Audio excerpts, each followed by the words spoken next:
So I did something embarrassingly out of character. I messaged Baltany like a delusional self-obsessed influencer asking if I could review one of their watches. I love the brand, I've bought plenty of their stuff, but I've never actually reviewed one properly. Mainly because I didn't trust myself not to gush, which is frankly un-British and unacceptable. The second I hit send, I felt a proper tool. Why would they bother with a lowly reviewer whose channel's subscriber metrics are similar to the average boomer's Facebook friends list? But somehow, presumably in error, they replied, instantly, asking which model I wanted. So I picked something classic, simple, no fireworks, a watch where the quality has nowhere to hide. And that's how we ended up with this, the Baltany S4095 with a slate-grey dial.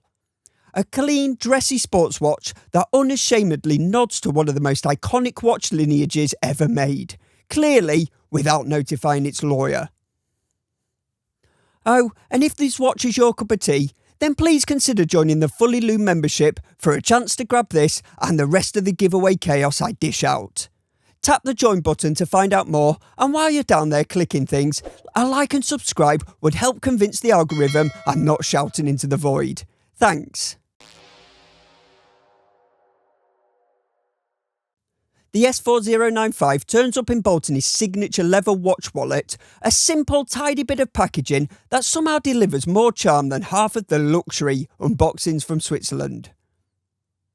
There's a slight whiff of old leather, a bit of nostalgia, and absolutely none of the pointless cardboard architecture certain Swiss brands insist on, presumably to justify the extra zero on the price tag.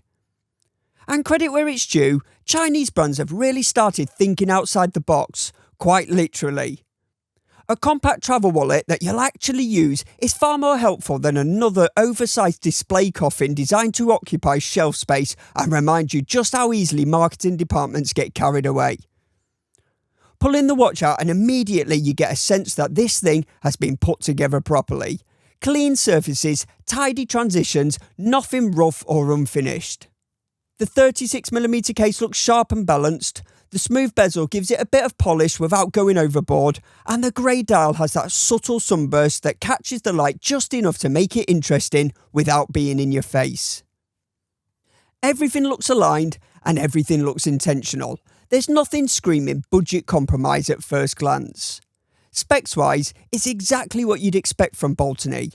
A 36mm diameter, 43.5mm lug-to-lug, 11.5mm thick, an NH35 inside, sapphire up top, 100 metres of water resistance and a solid steel bracelet that feels like it's been as carefully considered as the watch head.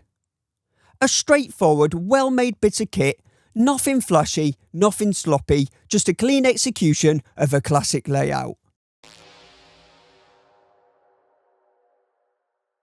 The case sticks to that familiar oyster-style blueprint, brushing up top, polished on the sides, but Baltany is giving it the kind of discipline you'd normally only see in watches whose price tags come with a blood pressure warning. The brushing across the lugs is ruler straight, consistent, and just coarse enough to sell that vintage vibe without feeling like it was found in a box of junk at a car boot sale. The polished smooth bezel is absurdly well done for the money. It has a clean, uninterrupted gleam that gives the watch a bit of class. It's reflective without feeling gaudy. There's no waviness, no weird distortions. Basically, if you imagine a cheap teaspoon that's been through the dishwasher a few times, it doesn't look like that. The sides are neatly rounded and mirror polished, and I appreciate Baltany hasn't tried to get clever with champers or experimental bevels. They've kept it true to its vintage form, refreshingly honest casework, no theatrics, just a well-finished slab of steel doing its job. The transition line between the brushing and polish is sharp enough to reassure you someone with functioning eyesight worked on this. From the side profile though, the NH35 does make its presence known. It's not a disaster, it doesn't look like the watch swallowed a tyre, but on a compact 36mm case, the extra height is noticeable. Part of me hopes Baltany eventually flirt with the Miyota 9000 series movement, just to shave the profile down. It might add a few quid, but with the rest of the watch being this well done, I can't imagine anyone rioting. Flip it over and the caseback is exactly what you'd expect from Baltany. A simple coin edge, no essay etched onto it, no cartoon submarines, no inspirational quotes. Personally, I prefer a simple caseback like this. I know I'm in the minority, but for me, the only time these casebacks become an issue is when you try and open it with one of those so-called friction balls that grip everything except the thing you bought it for. The screw-down crown is sized perfectly, a testament to how good Baltany are at measuring the reference piece. It's neatly finished, threads smoothly and carries the Baltany B, which we'll come back to later. Onto the bracelet, textbook Baltany. Consistent brushing, smooth articulation, no rattles, no theatrics. It's not trying to reinvent anything, and that's exactly why it works. Sometimes the absence of ambition is a virtue. The clasp design is perfect for this style of watch. Short, neatly signed and restrained. It's got 3 micro-adjust holes and a compact footprint. I got the perfect tightness fit, but my noodle wrists insist on introducing their own complications. Because the folding mechanism underneath is a standard size, it ends up pushing into the first link when the bracelet curves around my wrist. The result? The clasp sits at a slight angle, as if it's trying to perform a subtle escape act. Anyone above 6 3/4 inches will never experience this. It's purely a small wrist tax, but worth mentioning. It's not uncomfortable, not a deal breaker, just one of those minor quirks reminding you nothing in life is truly built for us folk who can lose weight whilst eating an extra large pizza. Overall, the whole case and bracelet setup is a clean, confident and far better executed than the price would suggest. In fact, if certain Swiss companies produce finishing like this at this price, finance departments everywhere would spontaneously combust.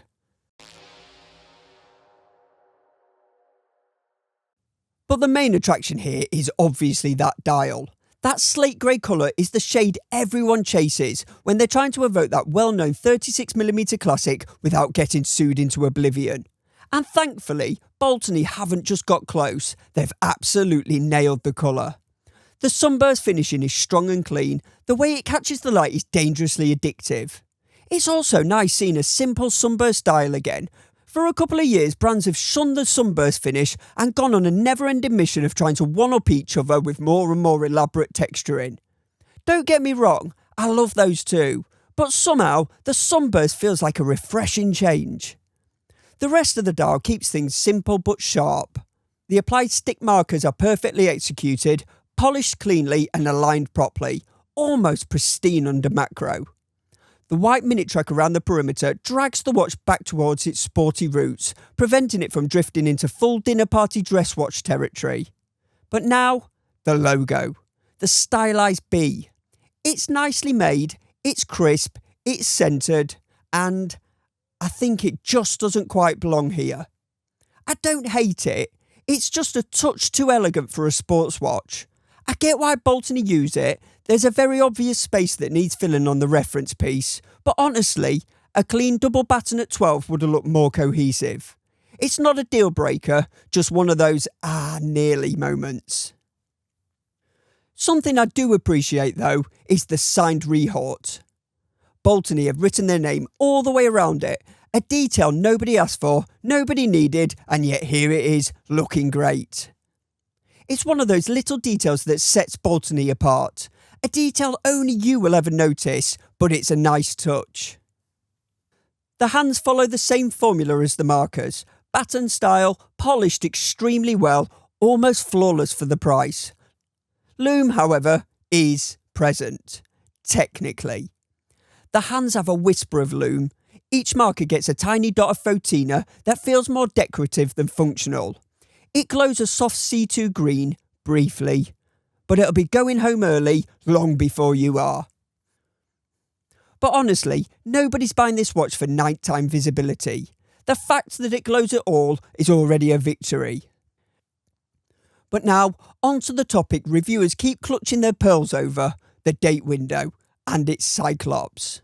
And here's where I commit heresy. I actually love it. The date window is colour matched to the dial. The cyclops does the job it was born to do. It magnifies the date instead of distorting it into a cryptic symbol. Usually I'm anti-Cyclops. I was fully prepared to hate it here, but once it arrived, once I saw it in context, it just made sense. It transforms the watch from modern tribute to something your dad once owned into your dad's actual watch from the 80s, just built better, finished better, and not susceptible to dissolving the moment sweat touches it. It gives the piece character, it gives it age, it gives it charm, the kind modern watches don't bother with anymore.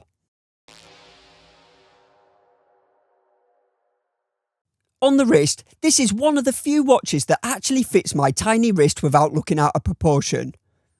Even with the NH35 inside, it doesn't feel top heavy. It settles flat, behaves itself, and generally pretends it's thinner than it is.